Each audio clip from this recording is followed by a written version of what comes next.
Shrimp are high in antioxidants that help to prevent inflammation. Shrimp have a good amount of omega-3 fatty acids and also an antioxidant called astaxanthin.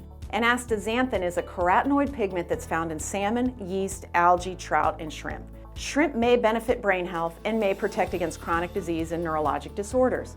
Brussels sprouts are rich in vitamin C, which promotes tissue growth and repair, and vitamin K, which strengthens bones and prevents osteoporosis.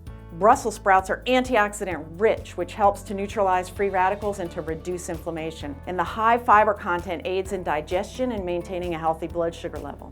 Kale is jam-packed with nutrients and antioxidants. Like Brussels sprouts, kale is loaded with vitamin C and vitamin K, making it a key ingredient and promoting the health of your bones and tissues. Kale is known to reduce the risk of heart disease and cancer, as well as to promote eye health.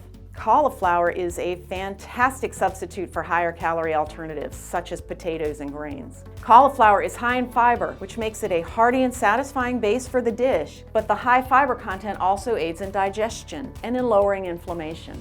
Cauliflower is dense in antioxidants. These have been traced to cancer prevention, a stronger immune system, and a reduced risk of heart disease.